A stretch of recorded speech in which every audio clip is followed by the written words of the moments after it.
Here's something that probably sounds familiar. Say you're in a meeting, you make a clear point about a project timeline and you hold your ground when it's challenged. On the surface, nothing might be said. But later, you hear through the grapevine that people might be starting to think that you're difficult, maybe naive about how things work here, or a bit emotional. Meanwhile, your male colleague, who said essentially the same thing 10 minutes later, gets praised for being confident and taking charge. Welcome to the double standard that women in male-dominated industries know all too well. You can find yourself in countless situations where your behavior is identical to a male colleague's, but while he's labeled decisive and in control, you're labeled aggressive. It's not just frustrating, it can feel like a constant tightrope. And when you're early in your career, this gets even more complicated.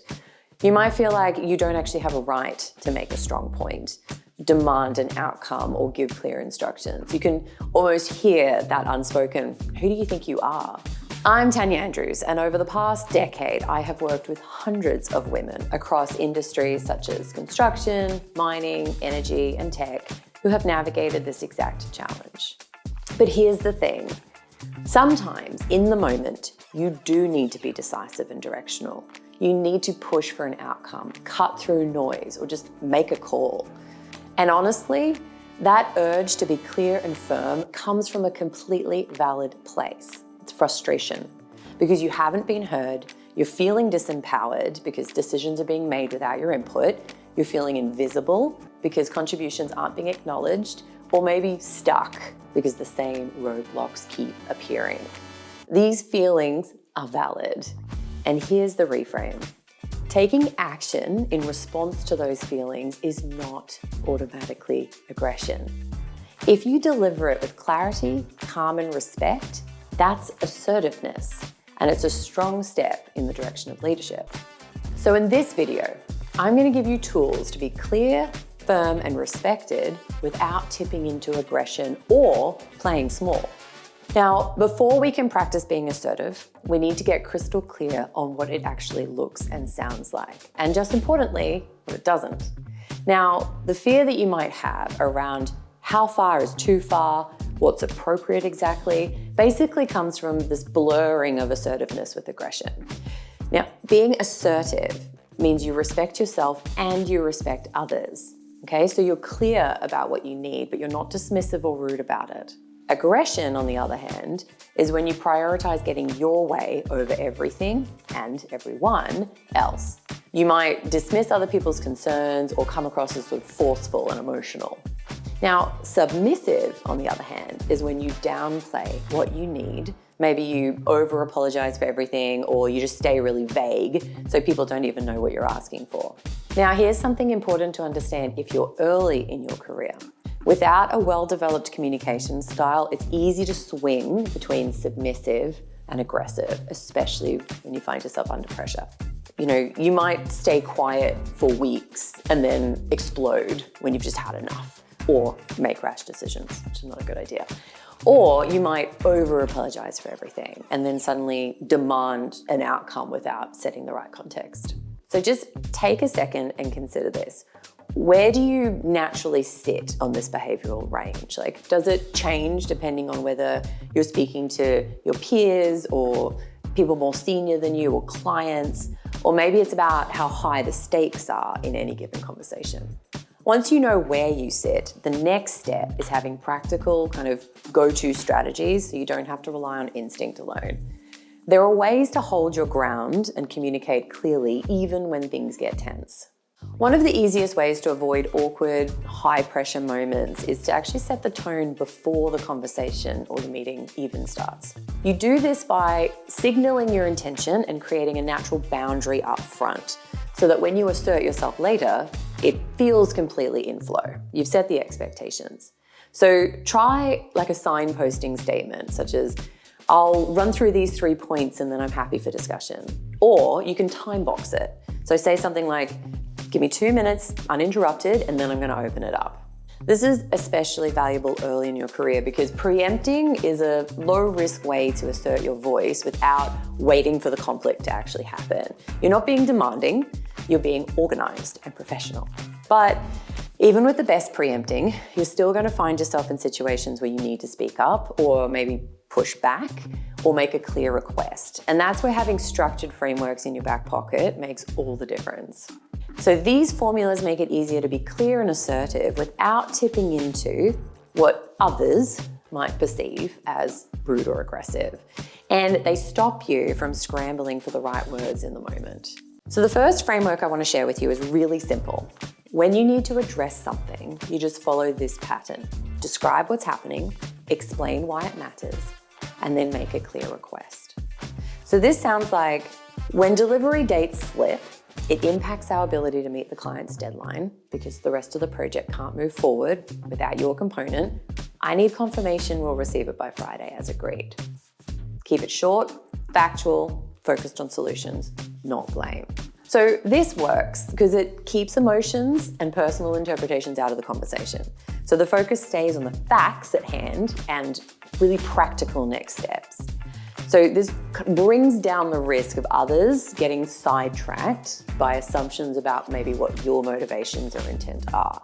You want to use this in situations where you need someone to take an action, honor a commitment, fix an issue without the conversation spiraling into defensiveness, especially when you've got time-sensitive or high-stake kind of environments. The second one is called BRAN, B-R-A-N, and that's just a way to remember the key pieces you need. So with this one, you set a boundary, that's what's okay and what's not. You give a reason as to why that matters. You make a specific ask, and you agree on what happens next. So that might sound like, I can't take on more work this week, because my current deadlines are tight. Could we look at reallocating tasks? Let's decide today so I can plan my schedule. So this works because it gives you this clear, repeatable structure that keeps the conversation anchored in boundaries, logic, and action. When you walk through each step, you're making it easier for the other person to understand your position and then commit that way forward. This is especially good for situations where you need to push back on requests, protect your workload, or reset expectations, particularly when there's a risk of scope creep. The priorities might be shifting, you've got unclear responsibilities. So the last framework is called the calm loop. This is about staying steady when someone pushes back. And I admit, it can take a little bit more strength and courage to execute when power dynamics are working against you. But if you can master it, it's also arguably the most powerful approach. Acknowledge their point, restate your ask without changing it, and hold silence to give them space to respond. An example of this in practice would be, I hear the timeline's important, I still need that information by Thursday to do it properly. Stop talking. What you want to be careful there is to not slide into passive aggressive. We're not taking a jab at the other person, we're just trying to stay calm, consistent, and in control. So even if that other person tries to derail the conversation, you've held steadfast. You're acknowledging their point, which shows that you are listening, you understand, but by restating your ask without softening it, you're reinforcing your position while you're then giving them the space to process and respond. And I'm not gonna lie, the stop talking bit can be the hardest part of that whole strategy, but the more you do it and you get used to that slightly uncomfortable feeling for a second, you see why that is the really effective part. So you want to use this strategy in situations where you know pushback's coming, you know there's already some resistance, or maybe they've already attempted to sidestep your request. When you're in tense and high pressure or politically sensitive situations, this is helpful for you to just keep everything very focused on point, and we don't let conversations derail. And remember, it's not just what you say, but it's how you say it that matters as much. Shoulders open, calm tone, short sentences. Now, even with the most measured, respectful delivery, you're going to still run into defensiveness. People like to minimize things or use humor to kind of brush you off. It's normal. It doesn't mean you've done anything wrong, and it's not a cue to back down. What you might see happening is that someone gets defensive and they're just like, that's not what I meant. You can respond with, I appreciate that. I'm asking so we can avoid the same issue next time. Or they might try to minimize it, just sort of brush it off like, relax, it's not that big a deal. That's when you say, I'm serious about this. It's important because, and you give them your reason. Sometimes people will just try to change the subject entirely. Like, we'll just come back to that later. Don't let them. You can say, actually, I'd like to wrap up this point before we move on. So in any of these situations, the goal is you're staying calm, you're repeating your message, and you're bringing it back to facts and outcomes. You're signaling that you mean what you say, but you're not raising that emotional temperature. Now, I know this is going to feel uncomfortable at first, and you are going to worry about things like, I don't want to be too direct, and what if people don't like it? But honestly, I promise you, the more you practice these responses, the more natural they become. And the clearer you are about what you need, the more respect you actually earn. And one thing I want you to do is pay attention in meetings where you can see people being assertive and clear and getting outcomes, and watch, because they are executing these frameworks because they have practiced them and now it is second nature for them. So now you've got preemptive techniques to set the tone before things get tense. You've got 3 frameworks: the assertion message, brand, and the calm loop to help you stay structured when you need to speak up. And you've got strategies for handling that pushback without losing your footing. The earlier you build this muscle, the less you're going to find yourself boxed into either that too nice category or the too aggressive label. And look, remember, being assertive isn't about bulldozing. It's about being clear, respectful, consistent. So this week, I want you to try writing out 3 assertive sentences for situations that you're coming up against at work. It might be things like you need clearer specs on a project, or you need to push back an unrealistic deadline, or maybe you just would like to be included in a decision that affects your work. Write them down and practice them out loud.